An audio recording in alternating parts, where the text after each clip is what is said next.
This video is going to talk a little bit about how to create an HDR image. HDR literally means high definition recording.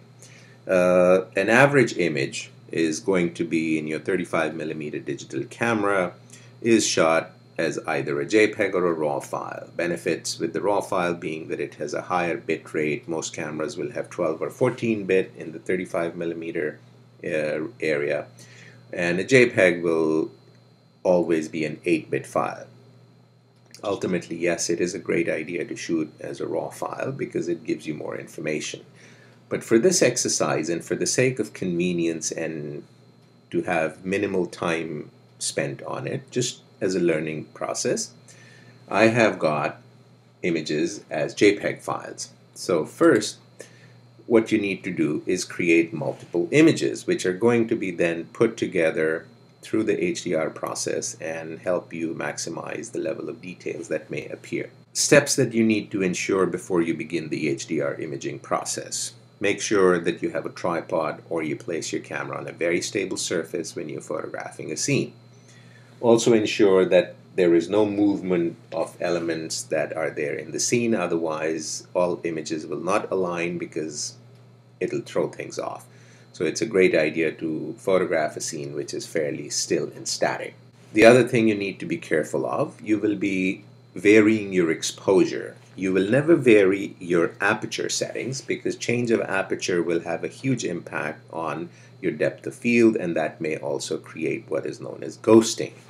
So the only thing that you will change once you have figured out what the dynamic range of the scene is, change the shutter. When I say a dynamic range in the image, what I mean is what's the brightest bright that exists in the image and what's the darkest dark that exists in the image.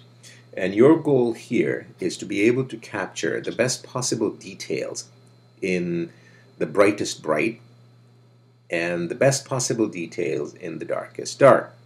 So the only way to do that is to overexpose the shadows to a point where you start to see very decent detail, and to underexpose all the highlights so that you see very good detail in the highlights. But when you do that in the shadows, if you're overexposing and getting detail in the shadows, your highlights will be washed out. And vice versa, when you're exposing for details in the highlights, your shadows will be completely dead. So that's why you do a range of exposures. So to begin with, this is what my normal exposure was based on what my camera meter told me. And one of the ways that I can tell is I look at the metadata here and it says that I shot everything at f11, and I started off with a shutter speed of 20th of a second and my ISO is set to 100. Obviously I had preset my white balance so that I get the appropriate colors. And once I had taken a scene which was the normal scene, I said, okay, now I need to take the last one image which is overexposed, where I can start to see better details in the shadow areas and so on.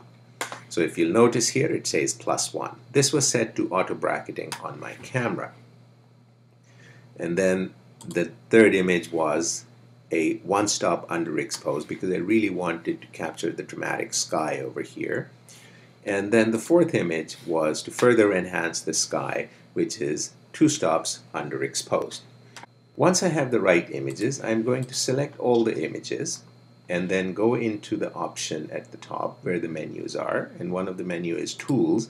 I click in here and the submenus open up, and one of them is Photoshop, within which there are then multiple options, and the option that interests me is called Merge to Hdr Pro.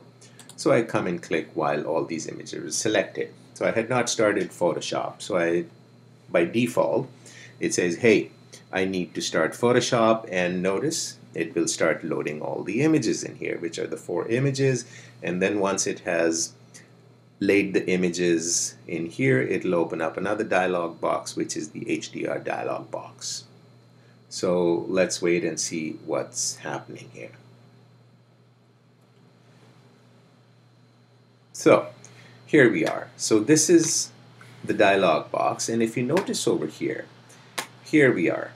So I have the 0 image at the bottom in the film strip. The EV value is 0, which means that this is where my base exposure was. And remember, the next one, -1, which I had shared through bridge, is over here. And then the +1, so it's actually showing plus 1.17, which is fine, don't worry about it, and then 2.17. So I have a range of these 4 images, normal, and then underexposure, and 2 of overexposure. You could very comfortably go through a 16-bit process and do things right here. My preferred choice is, since you are doing an HDR, so you might as well maximize your advantages and stick with the 32-bit, and we can obviously do other things at a later point in time. If you think your camera may have moved or something in there may have moved, for example, in my case, it's possible that the water may have been slightly moving, or there may have been a subtle breeze which has moved the leaves, so I'm going to check on remove ghosts. So you notice the difference? Yes, it made a difference. So it has minimized the ghosting in the clouds, bits were moving, and so on. This is the new feature where it says complete toning in Adobe Camera Raw. What this is that it'll, let me do it so that you can follow through. So once I have checked 32-bit and remove ghosts here, I say tone in ACR. So when I click tone in ACR, it'll create a file, a composite of these 4 different exposures, and open them as a single file in ACR, which is the Adobe Camera Raw, where I can apply all the capabilities that are available to me to process a raw file. So here we go.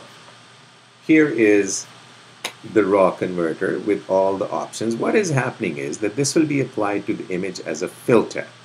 So at this point in time, I can do anything and everything that I could have done with the raw file. So first thing I want to do, you explore what color temperature you want. One of the first things that I kind of prefer to do is make sure that I check on remove chromatic aberrations. So it will help minimize that. If I come in here,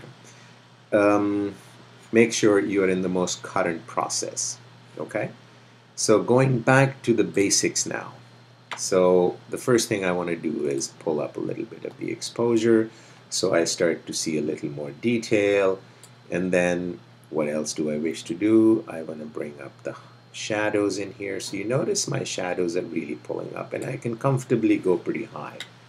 And at which point in time I can also cut back on my exposure a wee bit and perhaps bring it up. Maybe add a tiny bit of clarity so that the local contrast and the sharpness is enhanced. Now that I have this, I can at any point in time use any of these options here. So let's say, for the sake of argument, I decide that, hey, I want to put a graduated filter in the sky so that it becomes a little richer. So I'm going to, let's say, start off with a one-stop variable and make sure that everything else is set to 0, 0. And normally what I would do is I'll reduce the image and actually go outside the image, click, press shift to drag it in a straight line. So perhaps this is where I am at.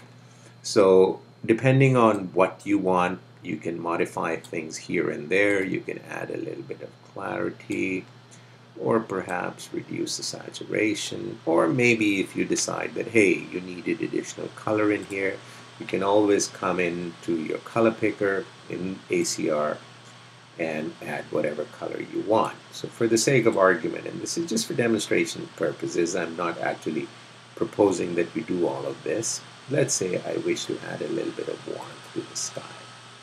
So you may not notice that much of a difference in the blues, but over here in the oranges, they really become pretty enhanced and saturated. So I like that.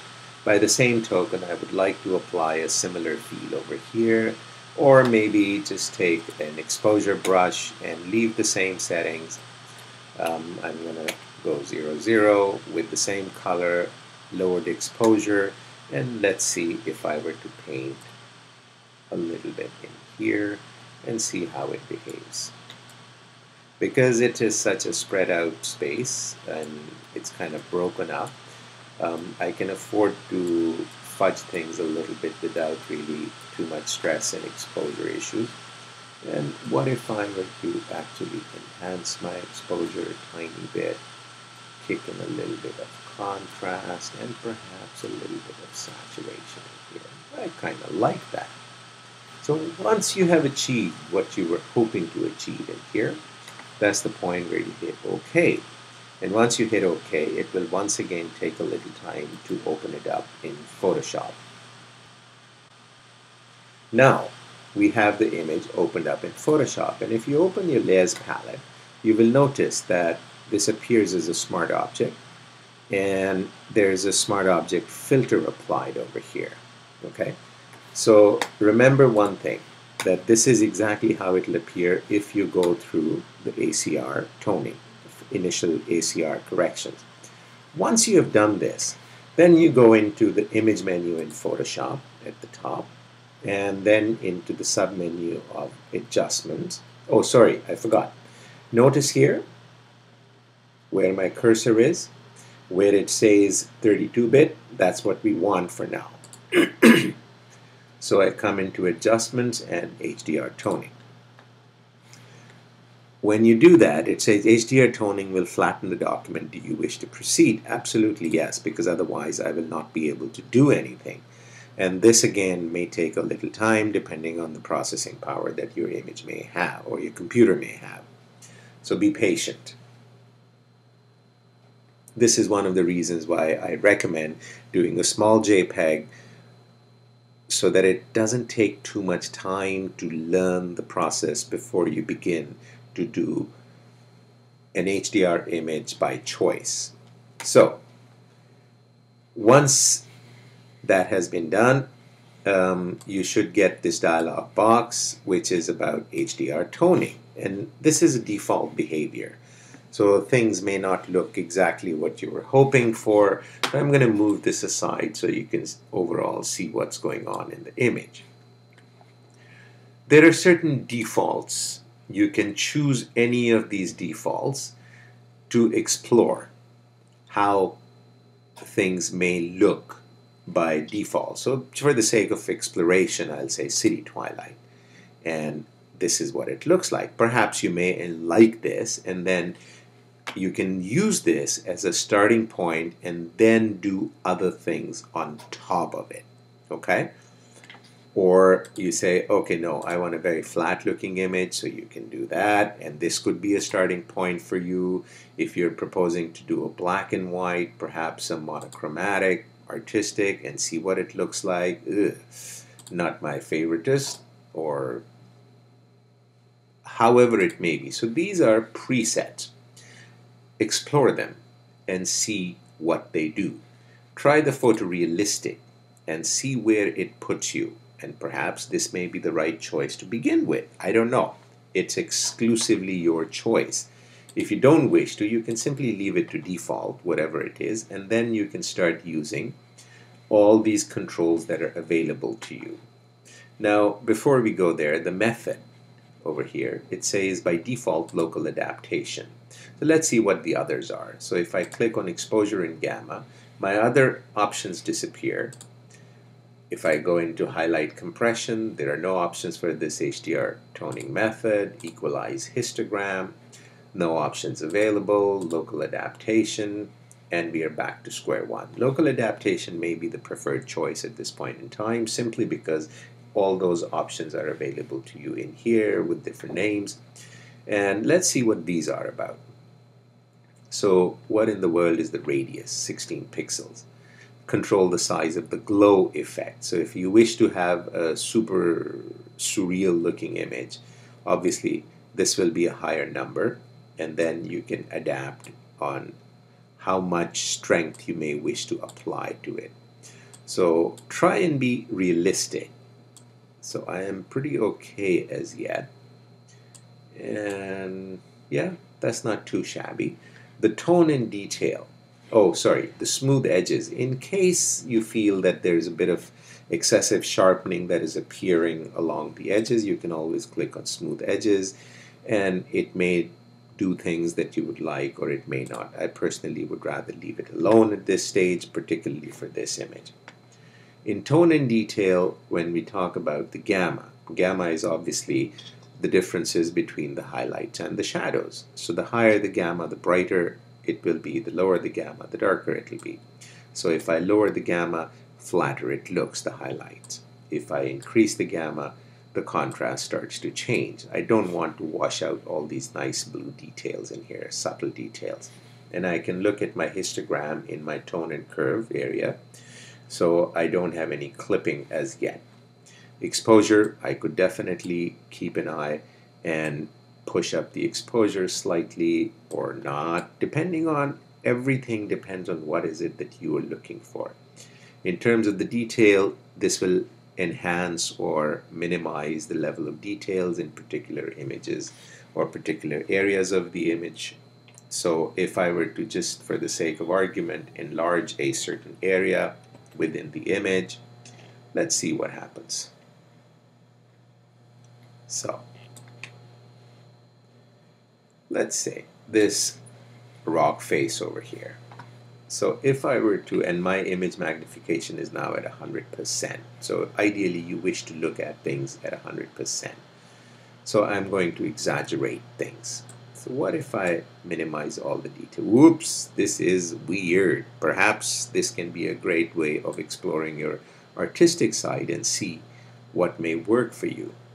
So notice this is what is happening when you start to play around with the details per se.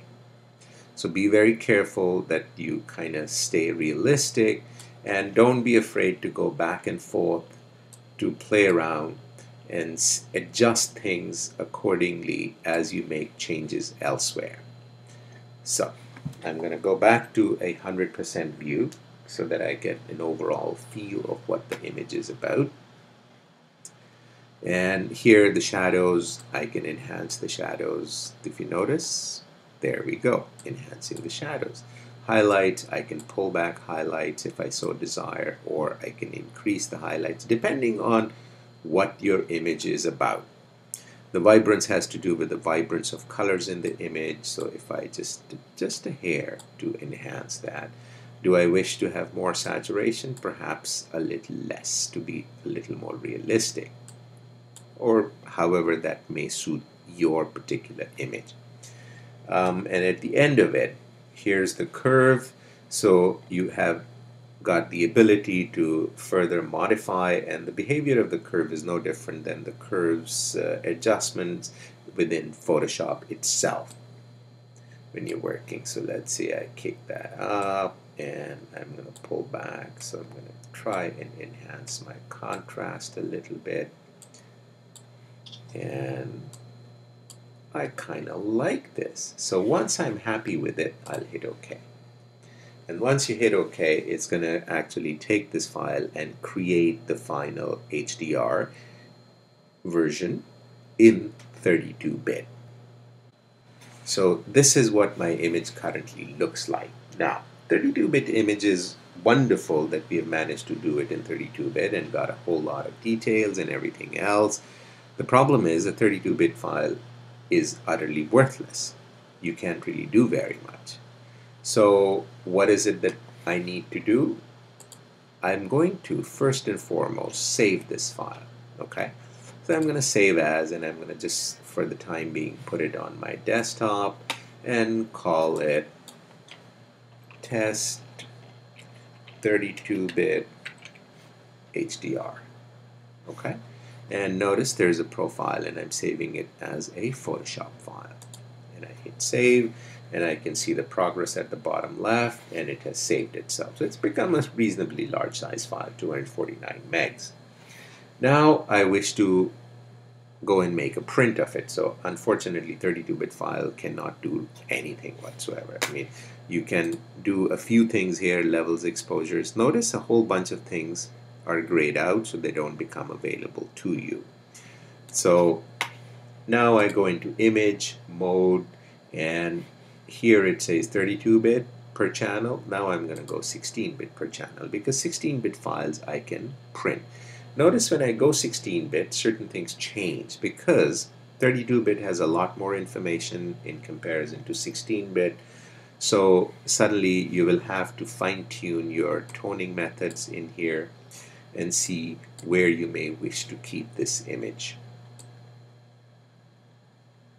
So I'm going to definitely reduce the vibrance and my saturation a tiny bit. I kind of like this subtle tone, and then maybe increase my radius back up and perhaps a tiny bit of the strength to get the richness.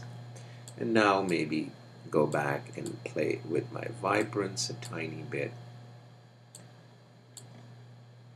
and maybe just a hint of saturation. So let's say I'm happy with this and I hit OK. This is the point where you will now do any retouching or whatever that you may wish to do with it. For example, I have an ugly blob over here and something over here and all these things. So down the road, I will end up fixing this, obviously, and this would be the stage that I would fix it. So technically, you're really done with your HDR. But let me take you one more step beyond this. So now I decide that, hey, I wish to enhance a few things here and there. So what if I were to take the base layer, duplicate it? And once I duplicate it, I have all the options of what I want to do with the image in terms of the blend modes to enhance or fix things here and there. So just for the heck of it, let's say I say multiply. Wow, see what happens? But what if I were to reduce this a tiny bit and then apply a layer mask? And once I've applied a layer mask, I can always take a brush, switch to my black color in the foreground, and I'm going to make sure that I have a reasonably hard brush. And if I paint in here, making sure that my blend mode for the brush is set to normal, I'm going to revert back all of the areas that have been so heavily impacted, other than those areas that I wish to leave. So my opacity is set to very low. Just for the sake of convenience, I'm going to set it back to 100% and share with you what's going on. Now, this is one way of doing it. If I didn't want to do it, what I could also do is the following. I could simply take the gradient tool and take a black to white gradient and perhaps just apply a gradient all the way through up to whichever point that I wish to. So this is a radial gradient, which I don't want. I need to be a linear gradient, and I just wish to apply it in this region, transitional. So I wish to reverse it. Sure. Can I do it? Absolutely. Undo it and then apply. So you notice the difference.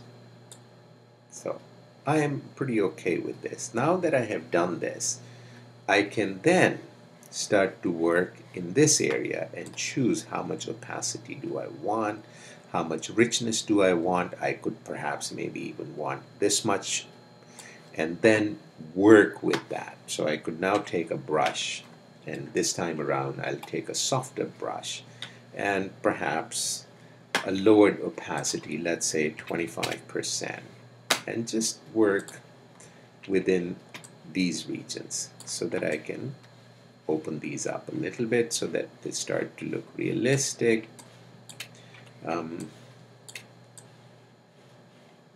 There we go.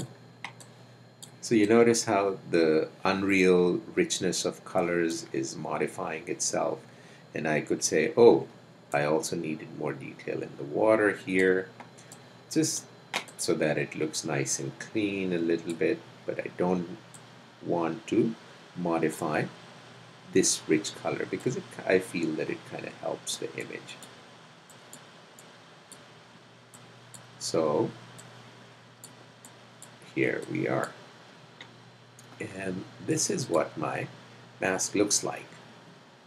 Okay, so this is it. If you think that you have got what you were hoping to get, absolutely stop right there. To me, I think it would be nice if I could pull in a little more detail in these stones that are in the foreground. Perhaps I've done too much, so I'll undo and maybe go back to about 65% and perhaps work on individual rocks one at a time. It all depends how good or bad your image is and the level of detail that you may wish to invest into this particular file. Once you have done what you were hoping to achieve, make sure you do save it as a layered file, because you may wish to come back at some point in time and fix it, and that may become a kind of a master file, which then you can create other iterations based on what is it that you want it for. So currently it has an Adobe RGB profile. If you're planning on posting it on the web, I strongly advise you to make a smaller sized image with an sRGB profile. And that's about it. Hope this made some sense.